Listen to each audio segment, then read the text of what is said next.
Be ready. 5 seconds.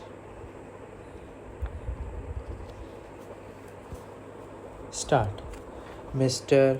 Vice Chairman, the Minister of Railways has given us some impressive figures regarding route mileage, the number of passenger trains that run every day, the number of goods trains that run every day, the number of millions of passengers who travel by train. He has tried to compare them.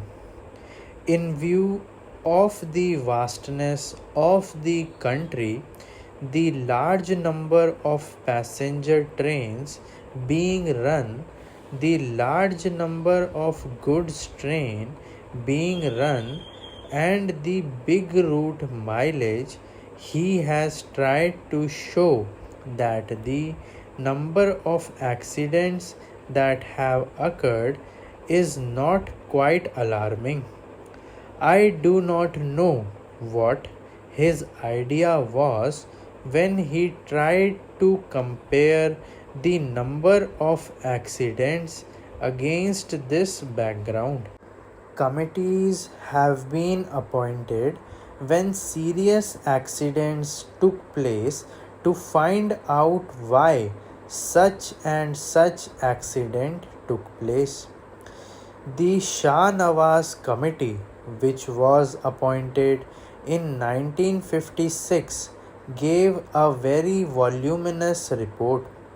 Therein, they had stated the causes of accidents that occurred during the period before, and they had also suggested some preventive measures. The government have again appointed another committee headed by Dr. Kunzru. It is more than 8 months or so. I do not know why an interim report has not been submitted by this committee. It would have been better, at least for discussion on such an important subject like this, if that committee had submitted an interim report, we could have offered more constructive suggestions. Unfortunately, the committees that are appointed take their own time to submit their reports.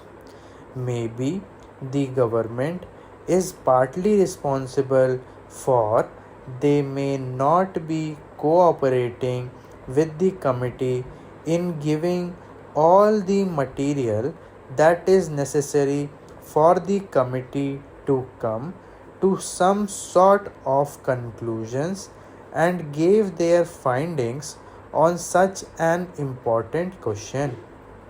Time and again, we have discussed this question of accidents, and I have really pained to see how the minister tried to minimize the seriousness of the railway accidents. He also quoted in the other house the figures, the number of accidents that are taking place in other countries, particularly America and England.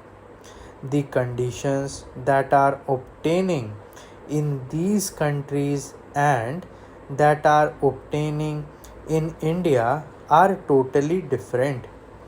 There, many of the accidents take place not because of follies, not because of the limitations under which those railways work, but mostly because of the environment that there has been in those countries.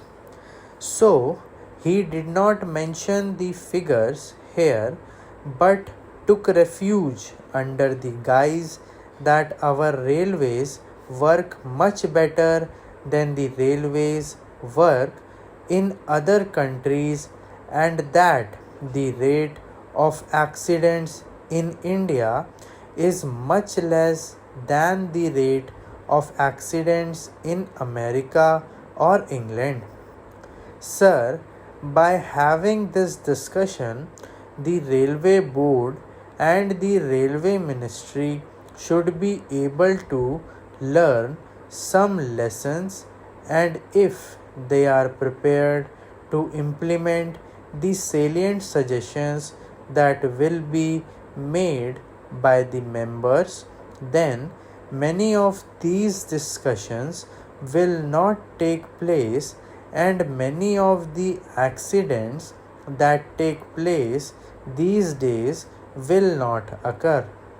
It has now become almost an everyday affair. After the statement was made by the Honorable Minister in this House and the other House, another accident had occurred to a deluxe train. It is therefore incumbent and imperative on the part of the Railway Minister to see whether they could avoid these accidents. Many of the accidents that have occurred not because they are accidents, but because of the wrong things done by the Railway Ministry. When a train leaves the station, care is not taken to see whether it has a defective engine, defective locomotive, whether proper check was made of it, whether the bogies that are attached to the train are properly checked up, whether the screws and bolts that are there are properly placed in their proper places, and so on. These are all things which, if properly inspected, will show whether the train is fit for travel or not. And if these things are properly adhered to, many of the accidents will not occur.